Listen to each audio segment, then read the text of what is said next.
Hi guys, and welcome back to the Good Steward Homestead. I am outside today. I wanted to give you an update on all the babies, but I also wanted to show you the 18th century Easter outfit that I made. And I know you can't really see my face too well right now. I can't see my face really. It's just really bright, and this market bonnet kind of shades my eyes, which is what it's supposed to do, so yay. I didn't show you guys my 18th century Easter outfit at Easter because I was waiting on one last piece to come, and that was the 18th century common lady shoes. And yes, they are the buckle shoes. They are leather. They are recreation shoes, or recreated shoes, but they are leather shoes.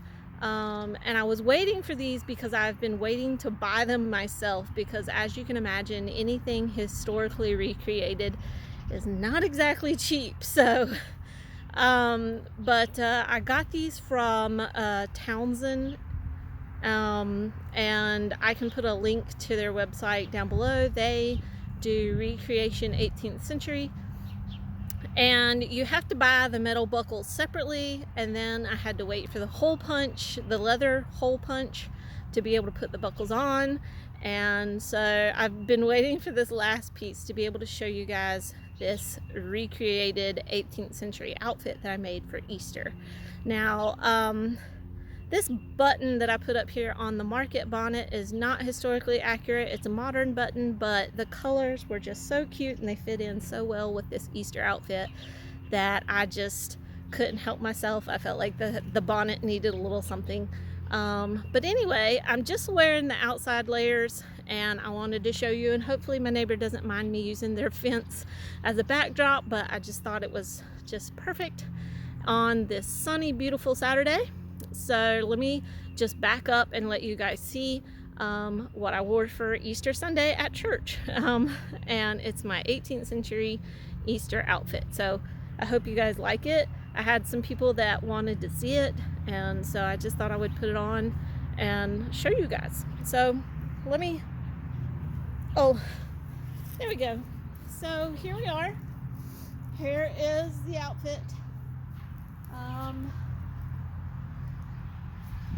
So I have my market bonnet, and then I have my cap underneath covering my hair, and then I have my fichu or my neckerchief, and my short gown, and my apron, and my petticoat skirt, and my socks, and my buckle shoes. So awesome. So this was my Easter outfit for this year. And I just love it. I just love it. So here you go. Here was my Easter outfit. So, and you can see it's actually pinned closed, and this is just tucked into the neckline. It provides protection from the sun as well as a little modesty for the common 18th century lady. And this apron is actually a really nice apron, so I call it my fancy apron, and I just wear it as kind of just to dress it up a little bit. I do have an 18th century cotton apron in there that I use for cleaning. I don't mind if it gets dirty. Now the shoes, sorry, I'm having to readjust because I'm sitting on my knees on the ground here, but the shoes are leather, and so they're a little bit stiff. This is actually the first time that I'm wearing them officially for this video for you guys. So the shoes are a little stiff, but that's because they are leather. And then the blouse, and I really just put it on for this video, so I didn't quite clean this up. That's why it's kind of bunching here. But now you've been able to see the market bonnet that I made. I made the market bonnet, I bought the little cap underneath, I made this part, I made the blouse, I made the apron, I made the petticoat skirt. I did not make my socks, I did not make the garters, I did not make the stays that I'm wearing. Those are all reproduction from Townsend The socks I didn't make. I bought them off of Amazon. But yeah, so everything you see, the button was given to me from another lady that was cleaning out her sewing stash and she didn't need them. So yeah, so now you've seen my 18th century Easter outfit. But while we're out here, we're gonna walk over here. I'm gonna let you see the baby goats, and then we'll head into the house so you can see the new babies there.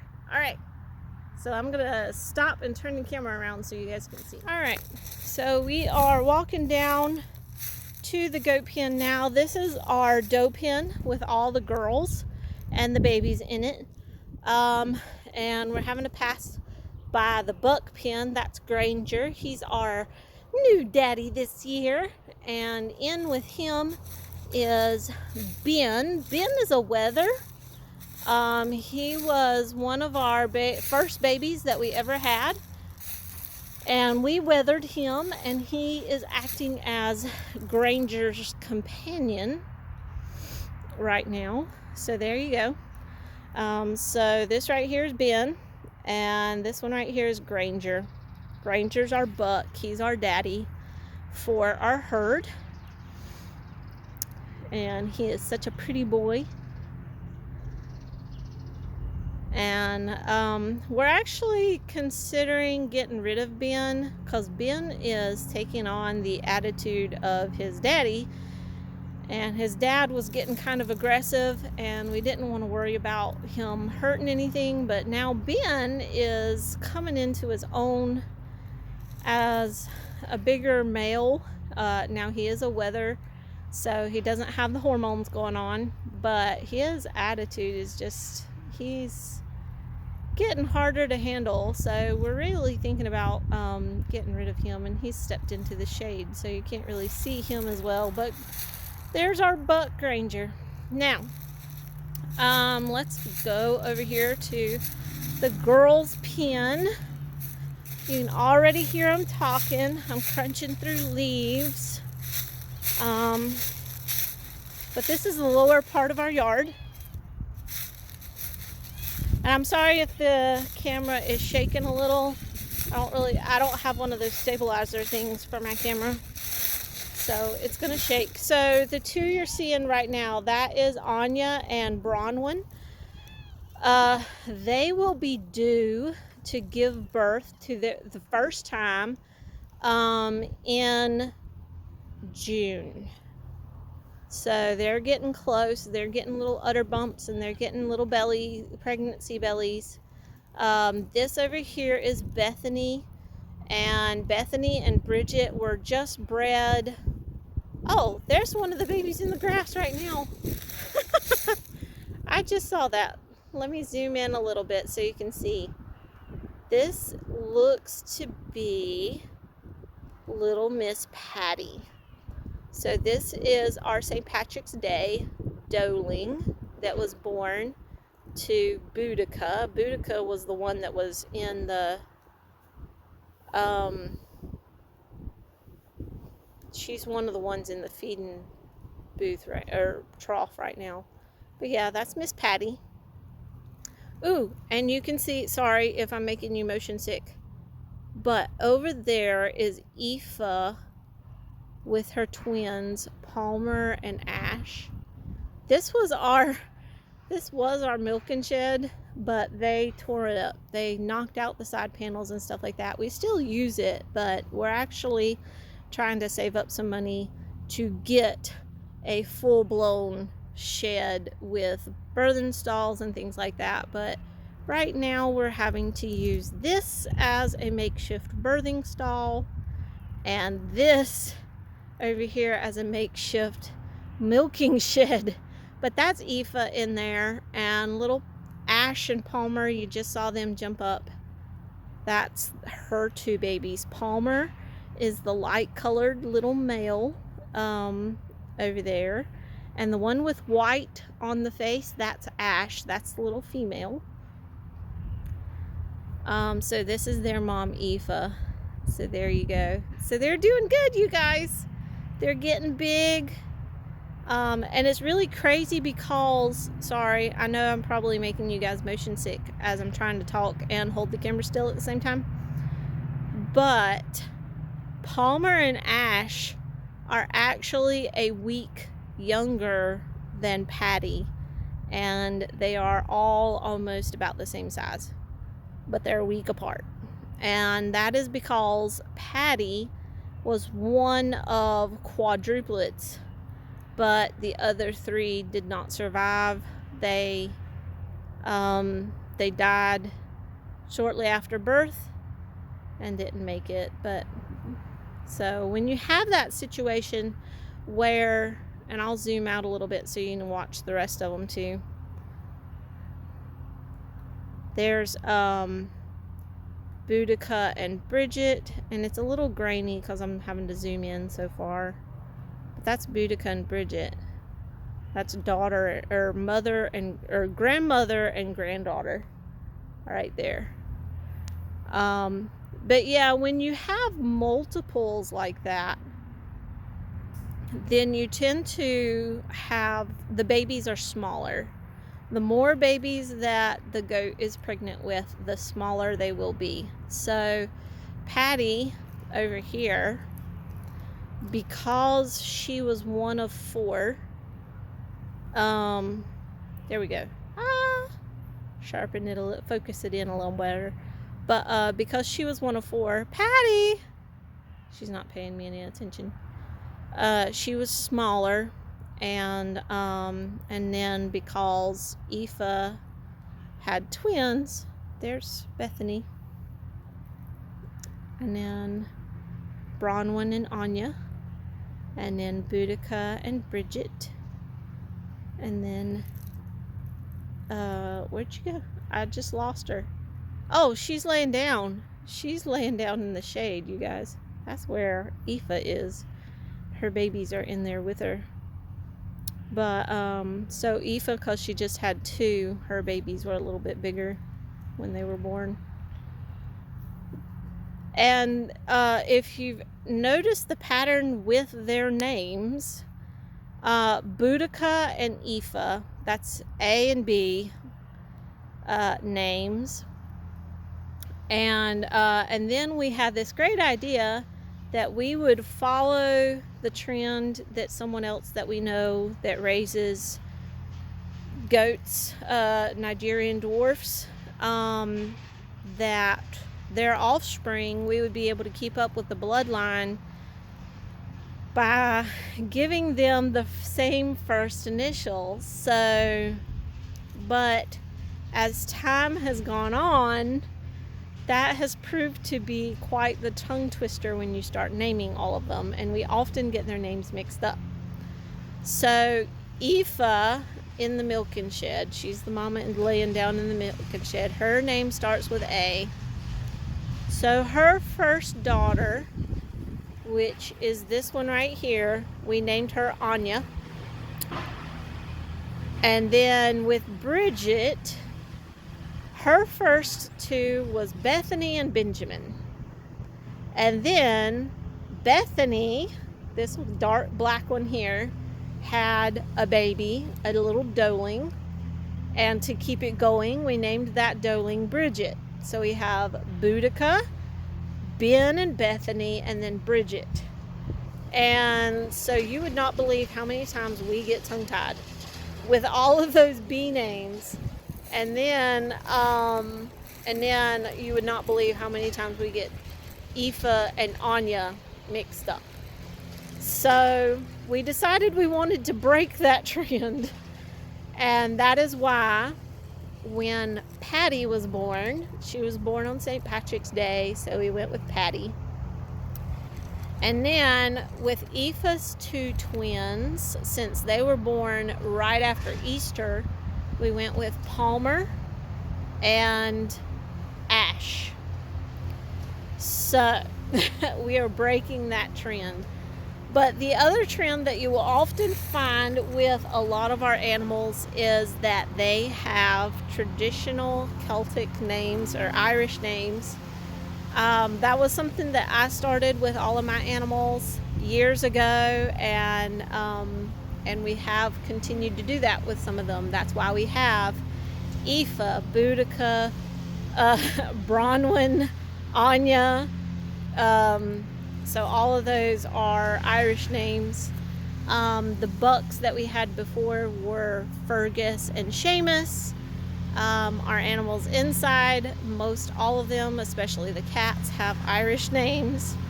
The dog that I have inside has an Irish name. But we're trying to get out of that. But I just wanted to show you an update of the goats. Now, I'm going to change the camera again. I'm going to head inside, probably change out of these clothes, I don't know, and show you the other babies. So there's our goats. Those are our girls. And over here are the boys. So, all right, let's go inside. All right, so I'm back. I'm currently sitting in my living room floor. My sister's mowing outside. The lighting's terrible, but our living room over the last 2 weeks has essentially become a nursery, because I've got the turkeys, baby turkeys over here. I've got Mama Ghost and her babies over here, and it's a wreck in this room, but I wanted to show you guys our newest babies. We got the turkey babies. We got them the first Thursday, so not this Thursday, the Thursday that just passed, but the week before. The first week of April is when we got our turkey babies. And I'm telling you what, this is my first time ever I know I've got something weird going on. Anyway, sorry. But this is my first time ever having and raising turkeys. So it has been kind of a really steep learning curve over the last week. And I wanted to wait before I showed you guys the turkeys because of that. It's been rather disappointing. There's been a lot to learn as a first-time person with turkeys. We've had chickens my whole life. Growing up, we had chickens and ducks and things like that, but we never had turkeys. I've never raised turkeys. We have chickens outside, so chickens are like nothing to raise. They're really, really easy. But turkey babies are a little different, and they require a little bit more work and a little bit more attention, and unfortunately I am learning as I go. So we originally bought 15 turkey babies, and because I am learning as I go, unfortunately we lost 10 of those. Oh, hi buddy. So we are down to 5, and I think I have at least 1 hen and 2 toms in there. I'm hoping that we have it. I hope that switches, because we really want to hold on to 2 hens and 1 tom for breeding purposes. The others will go to freezer camp when they're ready. But so we're down to 5. And I found out, because we were losing them so quickly, I called the hatchery on Monday and I was like, what can I do? What is going on? Why am I losing these birds? Because they were certified that they were healthy and good to go, that they had been vaccinated, that their parents were good and healthy, that the whole, I mean, we have that. I have the document that shows that from the hatchery. What's happening? Why am I losing all these birds? And I found out that apparently with chicken chicks, these are poults, but with chicken chicks, when you're raising chicks, like chicken chicks, and I tend to say turkey chicks and chicken chicks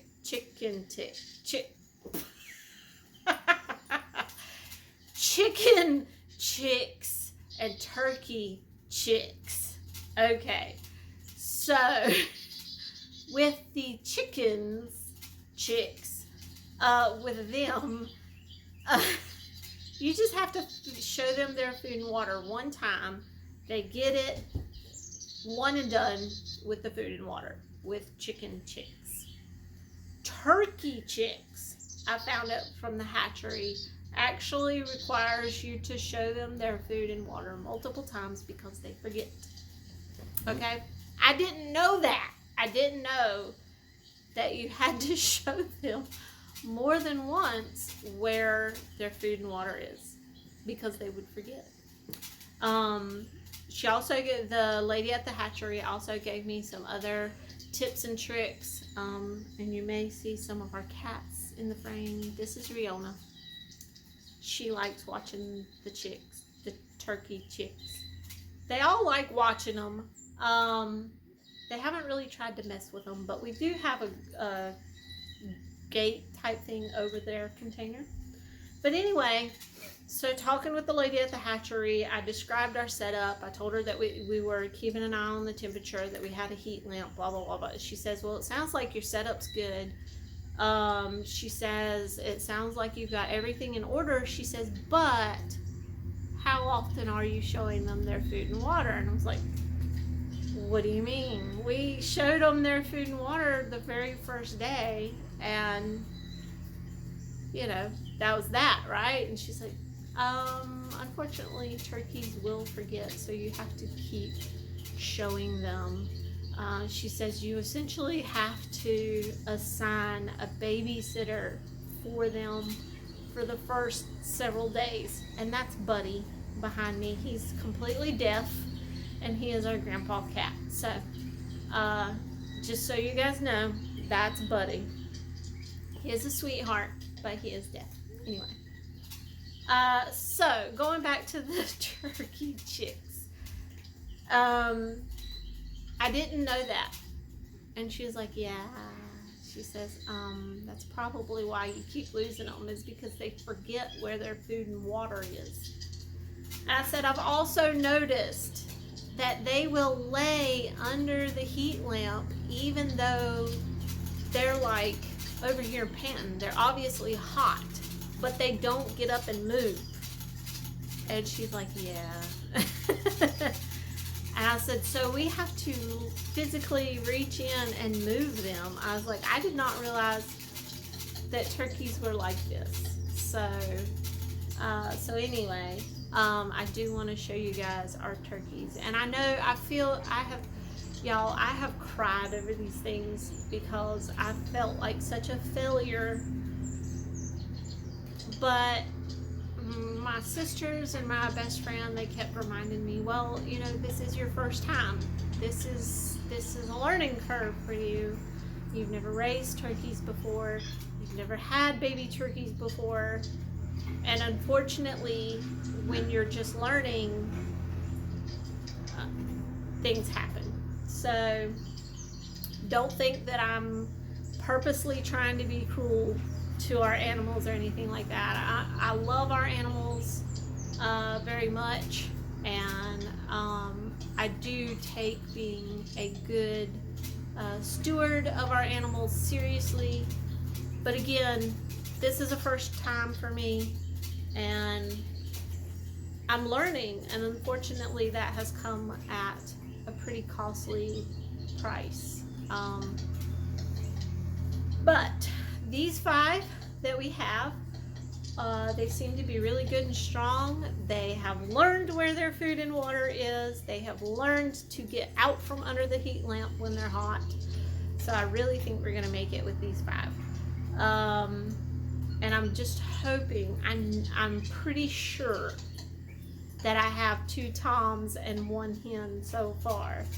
But sexing these guys is a little tricky when they're this young. So we're just gonna have to see as they get older what we actually have.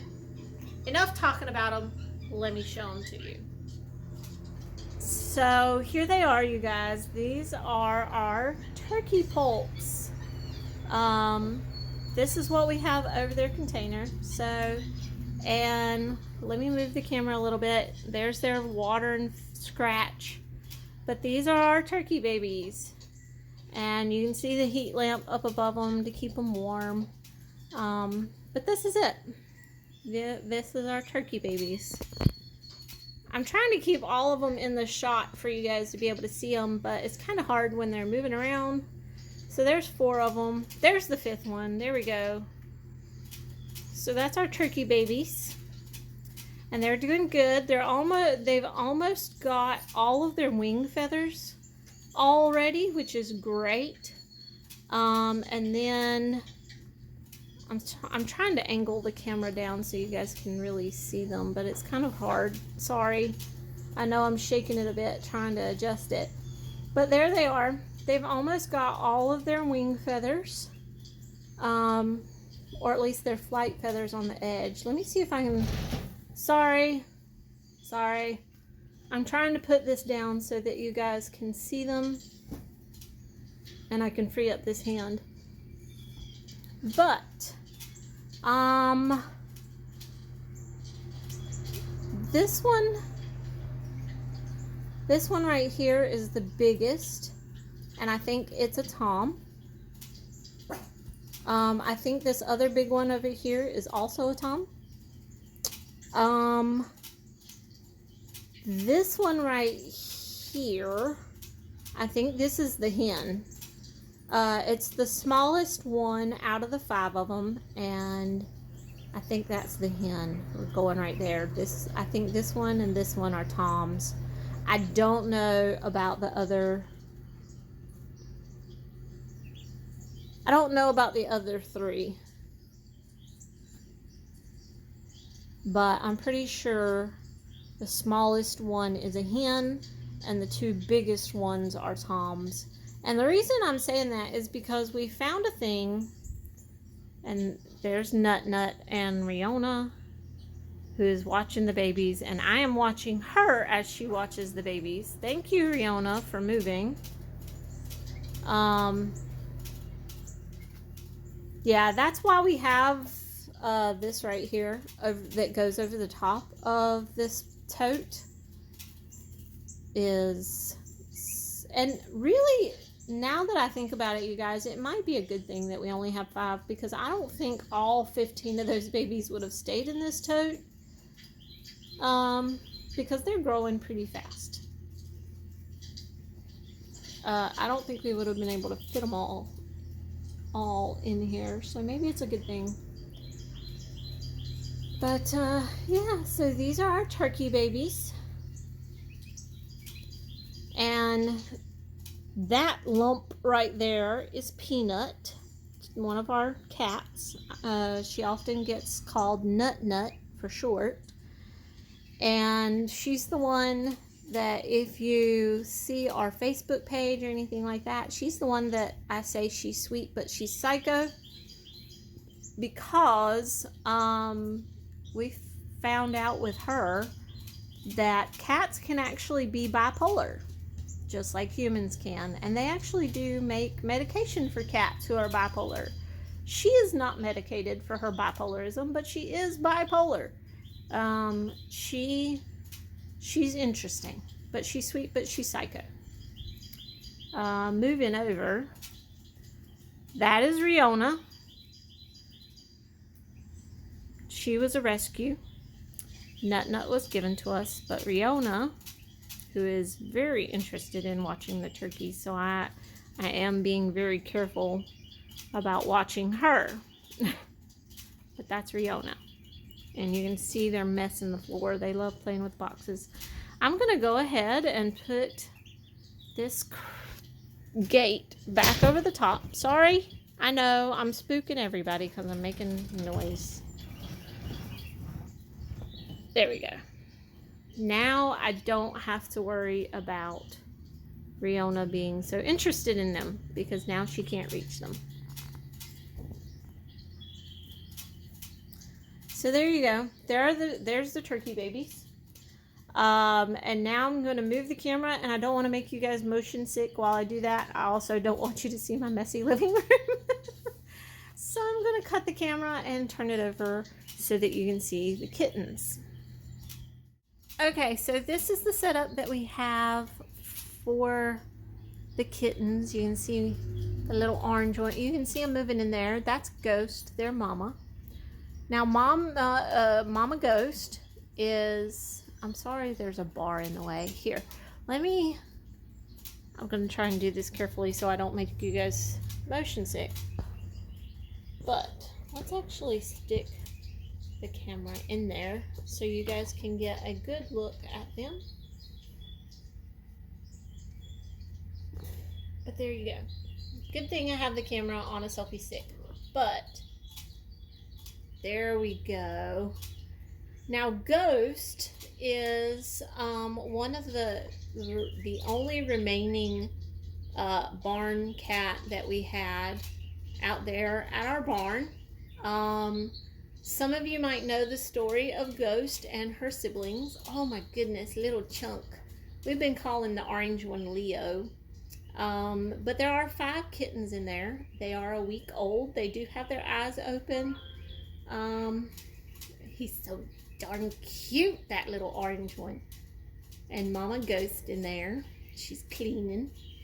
But the story with Ghost is that her mama, and we called her Mama Lucy, showed up one day, and she just kind of claimed our shed as her home. And the next thing we knew, we had these 3 cute little kittens that were up next to the house that she had given birth to. And oh goodness, they are not liking bath time. But it was Ghost and her 2 sisters, Cayenne and Carolina. And the reason why we named that is because we often referred to them as the 3 peppers. And because they were so feisty. And so out of those 3, so we had Mama Lucy, we had Carolina Reaper, we had Ghost Pepper, which is this one, and we had Cayenne Pepper. And they were the 3 feisty peppers. So Mama Lucy pretty much raised them in our yards. We never tried to make her socialize with us. And that's Angus in the background. That's one of our other indoor cats, is Angus. And you can see the boxes in the floor. They love to play with the boxes. That's my dog, Shifra. Now you're hearing more of the Irish names. But anyway, so Ghost and her 2 siblings grew up in our yard and crawling all through our shed and everything with their Mama Lucy. Now, as they got bigger, Carolina and Cayenne kind of were the only 2 out of the 3 of them. Hi, Ghost. Hi, Mama Ghost. Yeah, you're listening to me talk and you hear the dog. But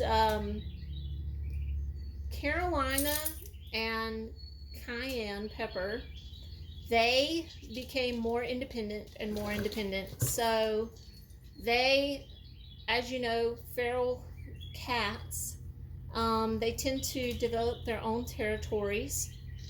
And so the first one to wander off was Cayenne. And she was old enough to be independent and to be on her own. And she just kind of wandered off one day and we never saw her again. Mama Lucy and Ghost and Carolina stayed on the property. And the next one, Cayenne, she ended up getting hit by a car right in front of the house. And so Ghost is the only one that chose to stick around, and our yard and our shed became her territory. Her Mama Lucy would come back every so often to visit, and it was really neat to see their bond and everything, that we would often see them still grooming each other and everything like that. But then sometime back, Lucy showed up with 2 new kittens, and they seemed to be getting along pretty well with Ghost, but for whatever reason, Mama Lucy decided to take her 2 new kittens off somewhere else.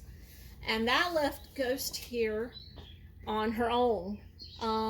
So Ghost ended up taken up with our chickens, and it was quite funny to see her walk around the yard with our roosters. And she took a real shine to one rooster in particular, the one that we call Pretty Boy. And it was just really, Pretty Boy was kind of the underdog with the roosters that we have. He's a little bit smaller than the other two roosters, so he was kind of at the bottom of the rooster pecking order. And so Ghost just kind of took up with him, and you would see them walking around the yard together, and he would be pecking in the grass while she was sunbathing. It was quite cute to see this unusual couple. And that was Riona, you just saw walk past, but it was quite funny and entertaining and kind of comical to watch Ghost and Pretty Boy all around the yard. But anyway, not too long ago, we started seeing a tomcat show up, and we were like, oh boy, we haven't been able to catch Ghost yet to get her fixed, so we're gonna wind up with kittens. And now they're all at the milk bar, as you can see. But yeah, sure enough, we wound up with Ghost having 5 little kittens, and she had them a week ago Sunday. So these babies are a week old. Well, they're almost 2 weeks old. They'll be 2 weeks old tomorrow. But yeah, so she had these babies under some wooden pallets out in the yard, and we knew that they were calling for some bad rain and weather to come through, and we knew that if they stayed under the pallets, then they would be soaking wet, and so we didn't want that to happen. So we were able to get the sorry, my phone quit recording, so I had to go back out, or I had to go back into the videoing. But anyway, the little orange one we think is a male. We've been calling it Leo. We already have somebody interested in Leo. The others we think are all females. So they're fighting over the milk bar. And Teresa has been calling them Faith, Hope, Charity, and Easter. Because they were born on Easter Sunday. So that's been their names. And we do hope to get them all fixed before we find homes for them. And then as soon as Ghost has weaned them, we will be getting her fixed and probably re-releasing her back out at the shed,